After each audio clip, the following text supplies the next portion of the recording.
Welcome to Comfort Time with Auntyyunike, where we share testimony stories. Today's story is very special in that it's a story that maybe you experienced or you have seen someone experience. Have you ever been in a situation where someone tells you, I could have done so much better, I could have been this, I could have been that, but because I didn't manage to go to school, I can't do all those things I wished I could have done. That is why for now we are so grateful that in our country our government has brought back free education so that no one can cry and say, I couldn't do that because I didn't go to school.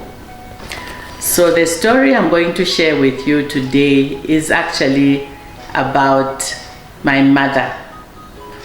My mother always said if she had been to school properly and she was forced to stop school because they thought the brother should be the one who stays in school, they didn't have enough money for both of them to be in school. She always talked about how she always had the best grades, was the most brilliant student, and how uncle didn't do so well in school, but because he was a boy, they always told mom, you are a girl, you will get married and therefore we don't have to waste money on you. She always used to say, you know, I would have been a president, I would have been a doctor, I would have been an MP, I would have been anything, but I couldn't go far because my parents decided I was a girl, I should just sit at home and wait for someone to come and marry me. That really used to annoy her, and I could understand why, because my mother was very brilliant. And I then got reminded of another girl. I was at Ibenga secondary school in Luansha. We had a girl who was so brilliant. You know how some people don't even have to read to understand. The teacher explains one time in class and they've got it. You sit for the exam and they've got A's, and some of us are struggling to study.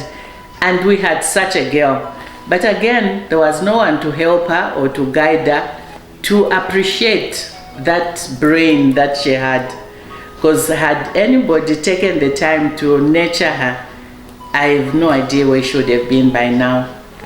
So, I had moved to be with mom for some time. Like I've always shared that I lived in Lusaka and my parents lived in Ndola.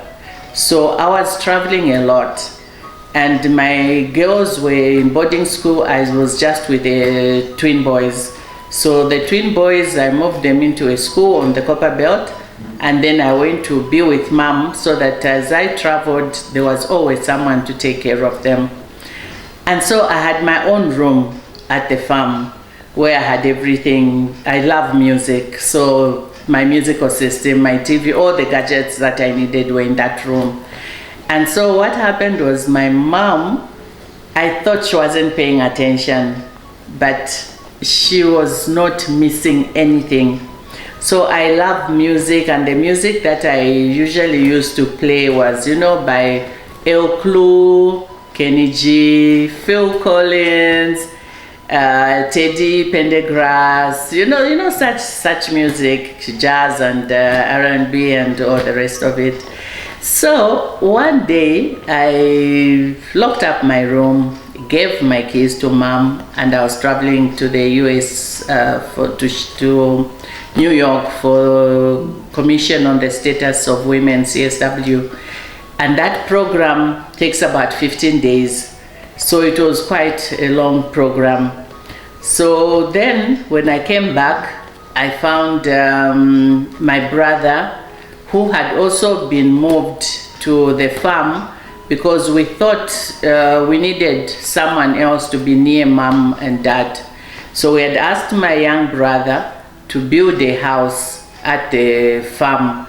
And so he moved in with his family and was constructing a house just on the property so that he could be there for mom and dad should they need help. And so he was living in the house. So he had his room just next to mine.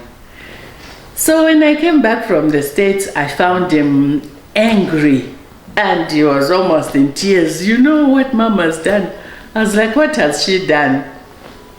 So he explained to me that mom had grabbed his CDs and had yanked out the code from his musical system and locked them up.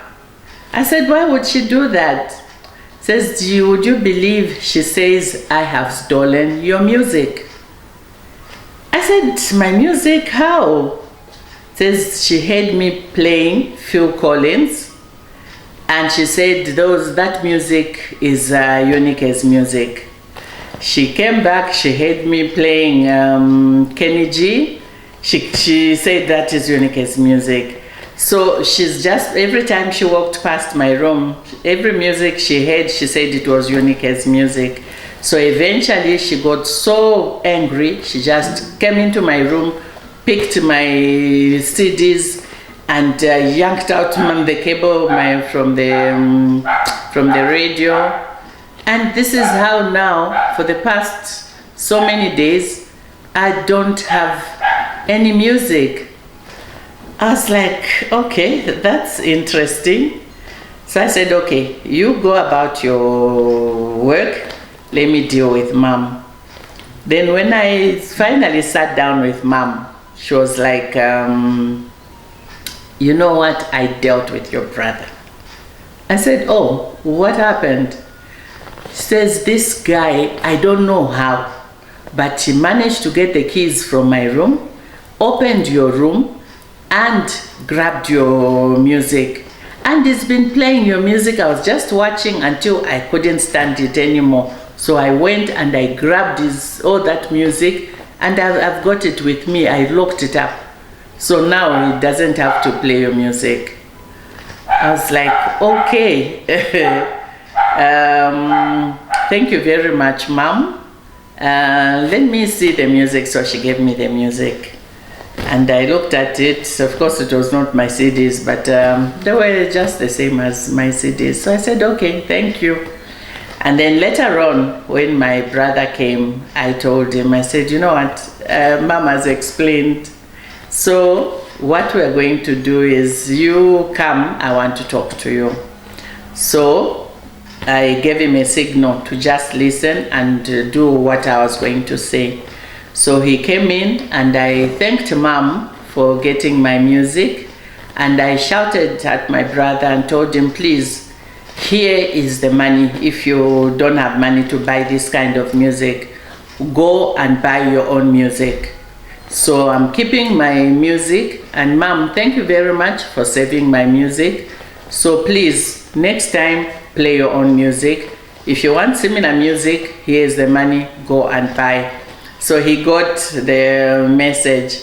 And then when Mom walked away, we sat and we're like, imagine that she knows, she doesn't even understand the English or the type of music, but she knew from the instruments, even just from the voice, that this is the music that Unike listens to. So she paid attention, and that, to me, that was how intelligent she was, that she could actually capture that, know for sure, without any doubt, that this is the music that Unike plays. And so even my brother was touched. Was like, yeah, I mean, this woman is sharp. How did she recognize that this is the same music that you play? So we had a good laugh, and of course I told him, give me back my money, here's your music. And I got my money, and no, he refused to give me the money, but it didn't matter. So I gave him back the music. And so next time when Mom heard the music, she didn't have to freak out. She knew I'd given him money to buy his own music, and that was his music, and it was okay. So now I'm saying, all of us, we should identify intelligent minds and help. In schools, when there are students who are that brilliant, don't just let them go back. Most of them will come from even humble families, so their parents won't even know what to do. All they know is we've sent her or him to school. he comes back, whatever happens, happens. Our friend is now just a primary school teacher. That girl should have been a lecturer at the university, should have been anything. She's that brilliant. We felt it was a waste of brains. But life is what it is. So life gives us lemons, and sometimes the only thing we can do is make lemonade with it. So please, let's do what we can do when we recognize as someone intelligent. And I pray that this business of saying you're a girl, stay home, ended with our parents, that now we can all encourage girl and boy children to have the same opportunities and to allow them to come through for themselves and for us in the best way that they can. Thank you very much for watching. Comfort Time continues. Always remember to give us a thumbs up, as that will help our videos to be heard by many, our stories to be shared. So like, subscribe, share, and see you in the next video.